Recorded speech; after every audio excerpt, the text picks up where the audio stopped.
En este minuto y hora de la crisis abierta entre Marruecos y el Estado español, todo el mundo coincide ya en que no se trata de una crisis migratoria, que es una crisis como mínimo diplomática. Algo, insisto, que ya sabe todo el mundo, menos la despistada ministra de Exteriores, Arantxa González Laya. Todos coinciden, de un modo u otro, es que es fruto de un largo desencuentro que tiene como gota última que lo hace desbordar la atención sanitaria que le presta España al líder del Frente Polisario, al presidente de la República Árabe Saharaui Democrática, a Ibrahim Gali, en un hospital de Logroño. Pero lo que a día de hoy no sabemos es qué piensan hacer los distintos partidos políticos para solucionar el problema de fondo. Es decir, si el problema deriva de la relación con Marruecos por el conflicto del Sáhara, ¿cuál es la postura de cada partido político español en el conflicto del Sáhara? Verán, en 1860 aquel territorio fue colonizado por España. Y poco más de 20 años después, en la conferencia de Berlín, se le reconoció a España también el derecho a la franja de desierto adyacente al llamado Río de Oro. Después ya, en 1920, todo aquello se constituye en protectorado, el protectorado del Río de Oro, que dependía de España. Luego, en 1934, el Sáhara Occidental y IRNI se empiezan a denominar como África Occidental Española. Y en 1957, España, ya previendo que se va a iniciar un proceso de descolonización, lo que hace es intentar utilizar un subterfugio, un truco, y es convertir el Sáhara Occidental en provincia española.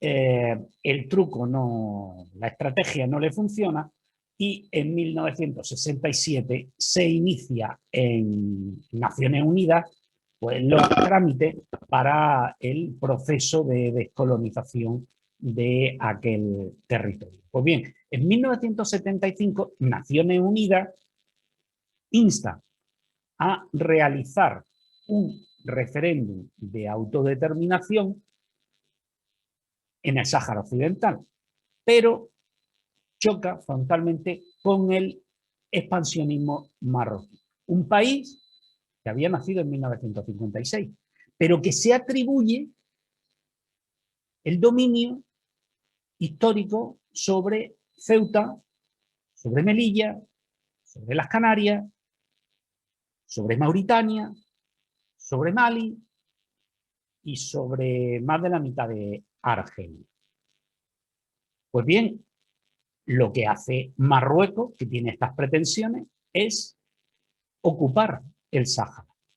¿Y cómo lo hace? Bueno, pues cuando hay una monarquía medieval al frente, en la que no se valora la vida de los súbditos, pues se actúa, como hizo en aquel momento Hassan II, lanzando a miles de sus ciudadanos, de sus súbditos, en torno a 50.000, desarmados, en primera línea los niños y las mujeres, contra la alambrada y la frontera minada que tenía el Sáhara, entonces denominado el Sáhara español. Los lanzó contra aquello sin importarle la vida de sus propios ciudadanos, de sus propios súbditos. El ejército español, pues lógicamente ante aquella avalancha se replegó y no disparó, porque eran civiles desarmados quienes avanzaban sobre ellos. Eso yo creo que les suena un poquito, ¿no?, a lo que estamos viendo en Ceuta. Pues bien, en aquel momento Marruecos aprovechó la agonía del dictador Francisco Franco y la agonía también del propio régimen, la inexperiencia del que iba a ser el siguiente jefe de Estado, Juan Carlos, y sobre todo de lo que se aprovechó es de su gran amigo y su gran aliado histórico, que es su hermano mayor, los Estados Unidos. Que por cierto, hay quien dice que Marruecos fue el primer país que reconoció la independencia de Estados Unidos. Pues no, porque Marruecos no existía cuando se declaró la independencia de Estados Unidos. Lo que sí existía era la monarquía alauita. Y fue la monarquía la que lo reconoció. Hay que saber diferenciar un poco entre lo que es una monarquía y lo que es un país, un estado, una nación. Son conceptos que no tienen nada que ver.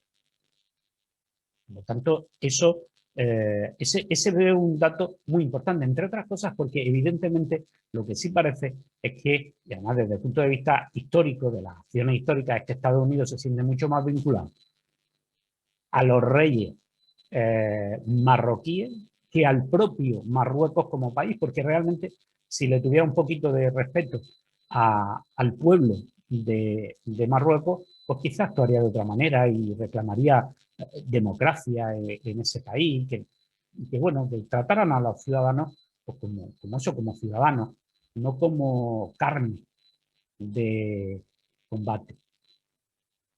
Ya ven, que con estos cuatro datos pueden comprobar lo mucho que tiene que ver lo que pasa en el Sáhara con nosotros. El derecho de autodeterminación de esta excolonia, es importante destacarlo, que el derecho de autodeterminación le corresponde por reconocimiento de Naciones Unidas como excolonia, no como provincia española ni nada de eso, no, como excolonia y dentro de un marco internacional de descolonización, como pasa con Gibraltar, que también es reconocido por Naciones Unidas como colonia británica, distinto a ser parte normal del territorio británico. No, es una colonia, Gibraltar es una colonia reconocida como colonia y el Sáhara en ese momento era una colonia reconocida como colonia y que se somete a un proceso de descolonización y en el marco de ese proceso se autoriza y se insta a la realización de un referéndum. Yo digo, la política española, mandara quien mandara, derecha o izquierda, siempre se había mantenido firme en una cosa. El Sáhara debe decidir su propio futuro, es decir, debe someterse a un referéndum de autodeterminación. Es así desde 1975. Otra cosa es que los distintos gobiernos que tienen que llevarse bien con el vecino del sur, pues no anden aireando este asunto cada 2 por 3 y armando jaleo con él, para no enfrentarse, pero no quiere decir que uno renuncie a sus principios, sino que no los pone en primera línea para poder llegar a acuerdos en otro tipo de cosas. Lo curioso también es que dentro de lo que está pasando, observamos la postura de los distintos partidos políticos. Y ya digo, es muy llamativo. A ver, por ejemplo, dentro de la estrategia de echar gasolina en vez de agua y llamar a los bomberos, cuando hay un fuego, pues vos lo que pides es militarizar Ceuta y Melilla, más todavía. La pregunta es, ¿también Canarias? Y bueno, y militarizar Ceuta, Melilla, Canarias, y todo eso va a evitar que millones de marroquíes desarmados crucen la frontera. ¿Qué pretende? ¿Que se dispare a civiles desarmados que avanzan? ¿Qué pretenden? ¿Que se bombardee la misma línea fronteriza cuando está cruzando la gente? Es eso el objetivo, ¿no? Y si no, no tiene sentido. ¿Militarizar qué es? Militarizar es para que los militares actúen, ¿no? Eso sí, insisto, sobre cómo resolver este problema, el conflicto originario, es decir, se coincide que el conflicto proviene de la política relacionada con el Sáhara, pero de momento no escuchamos a nadie, ni al PSOE, ni al Partido Popular, ni a Ciudadanos, ni tan siquiera a Podemos. Le oímos decir nada sobre cómo resolver el conflicto del Sáhara. ¿Qué es lo que hay que hacer? ¿Cuál debe ser la nueva política española? Y si el problema está en el Sáhara, insisto, ¿cuál es la política de cada uno de estos partidos políticos? Solo resolviendo la cuestión de fondo se puede resolver las demás. Es una mera cuestión de lógica. Y eso también tiene mucho que ver con nosotros. Aunque el Sáhara parece que está muy lejos. No solo porque España sea la encargada del proceso de descolonización desde el punto de vista administrativo. No es solo eso. Es porque la satrapía alauí tiene el sueño del Gran Marruecos, que como les decía antes, incluye Ceuta, Melilla, el Sáhara Occidental, incluye Mauritania, incluye Mali y incluye casi toda Argelia, lo que significa que a medida que va consiguiendo objetivos va desestabilizando la zona, una zona que tenemos ahí enfrente, ahí al ladito. Si la idea de los partidos políticos españoles es darle la espalda al pueblo saharaui, sinceramente lo más sensato es que el Estado español ya abandone los territorios que tiene en África y mira, nos ahorramos problemas económicos, nos ahorramos problemas sociales y nos ahorramos problemas políticos. Sí, total, una vez que caiga el Sáhara, ¿qué les va a impedir hacerse con Ceuta, con Melilla y con Canarias? Nada, nada, porque verán la debilidad del Estado y de los partidos españoles. Pero si este silencio sorprende, no es menos clamoroso cómo se está jaleando la denuncia de una asociación saharaui para la defensa de los derechos humanos contra el líder del Polisario. Una asociación que, por ejemplo, en Twitter tiene menos de 500 seguidores y todos son perfiles oficiales.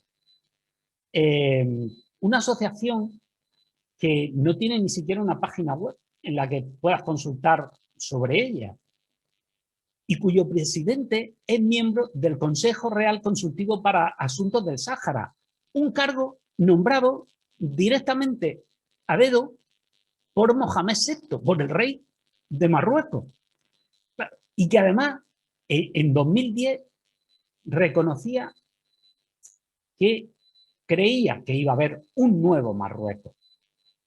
Nuevo Marruecos. Y eso lo dice un saharaui. Ya. Es una asociación que al menos desde esa fecha pues no ha emitido ni una sola crítica contra el monarca alauí, que no ha abierto la boca para denunciar que el pueblo saharaui, cuyos derechos dice defender, malvive desde hace más de medio siglo, tirado en las arenas del desierto, dividido entre 3 países y sin poder volver a su casa. Que no ha dicho nada del exterminio programado y sistemático de la población saharaui en los territorios ocupados, ni de la colonización que de ellos está haciendo el gobierno marroquí, que pretende con estas 2 medidas inflar el censo para que si en algún momento hay un referéndum de autodeterminación, pues que los marroquíes afincados en el Sáhara sean mayoría y por lo tanto sean los que ganen ese referéndum. Pero es que además esta asociación no ha dicho ni una palabra de la incursión militar de Marruecos en los territorios liberados, los territorios que conforman la RAS, que es un país, de comillas, reconocido por más de 80 estados. No ha dicho nada, tampoco se le ha oído decir nada sobre, ya digo, las torturas a los saharauis en las cárceles marroquíes. Nada, ni sobre las detenciones de periodistas, ni sobre las detenciones de ciudadanos, sencillamente por colgar la bandera saharaui en su ventana. Esta asociación de derechos saharaui, esta asociación de eso no se ha enterado. Eso no se ha enterado. O sea, nos hemos enterado todos, pero ellos no. Y tampoco piden el derecho como derecho a la autodeterminación de su pueblo, ¿no? Aunque luego voten a favor de formar parte de Marruecos. Pero no, tampoco piden, tampoco tienen entre sus objetivos pues, la defensa de esos derechos reconocidos internacionalmente al pueblo saharaui. Tampoco. Les digo que es curioso porque el otro que denuncia resulta, es muy divertido, porque verán, se trata de un señor que es que tiene el sueño político de hacer de Andalucía una república independiente. Pero, ojo, quiere que Andalucía sea una república independiente, pero sin embargo defiende que el Sáhara, que es una república, forme parte de la monarquía marroquí. Vale, a partir de ahí ya ustedes hagan sus cuentas, ¿no? Pues bien, mientras estos dos, dentro de esa coherencia, pues parece que los malos malísimos, que es este señor que está, el presidente de la RAS, que es malísimo, y bueno, ha cometido crímenes de lesa humanidad y todo esto, según esta asociación tan interesante y este pues, señor tan coherente, pues ninguno de los dos denuncia los crímenes de Mohamed VI, pero ya ven, van a convertir en santo, ya digo, a Mohamed VI en todos los medios de comunicación, que los medios de comunicación es que se han olvidado de estas dos cuestiones. Se han olvidado de estas dos cuestiones a las que estamos... Ninguno habla de quién es esta asociación, ni ninguno habla de quién es este particular que denuncia a Ibrahim Ghali. Ninguno, ningún medio. Es muy curioso, ¿no? Es muy curioso. De todas formas, lo más peligroso es que los partidos políticos españoles y esos medios de comunicación que van a hacer santos, Mohamed VI, ya les digo, parece que con tal de crucificar a Pedro Sánchez, están dispuestos a perder Ceuta, Melilla y Canarias de momento. Y desde luego renunciar a lo que ha sido la política española tradicional con respecto al Sáhara Occidental, que debe ser una república democrática, independiente. Y que además en esa situación sería nuestro mejor aliado, porque sería el guardián de las Canarias respecto a las pretensiones marroquíes, porque sería también el control del integrismo islámico asentado en Mali, porque sería también el pellizquito en el trasero para cada vez que Marruecos intentara echar mano de Ceuta y Melilla. Y desde luego para nuestros intereses económicos también sería un magnífico aliado para presionar a quien nos presiona. Pero seguimos pendientes a ver qué tiene que decirnos cada partido político sobre cómo resolver el origen de lo que está pasando en Ceuta.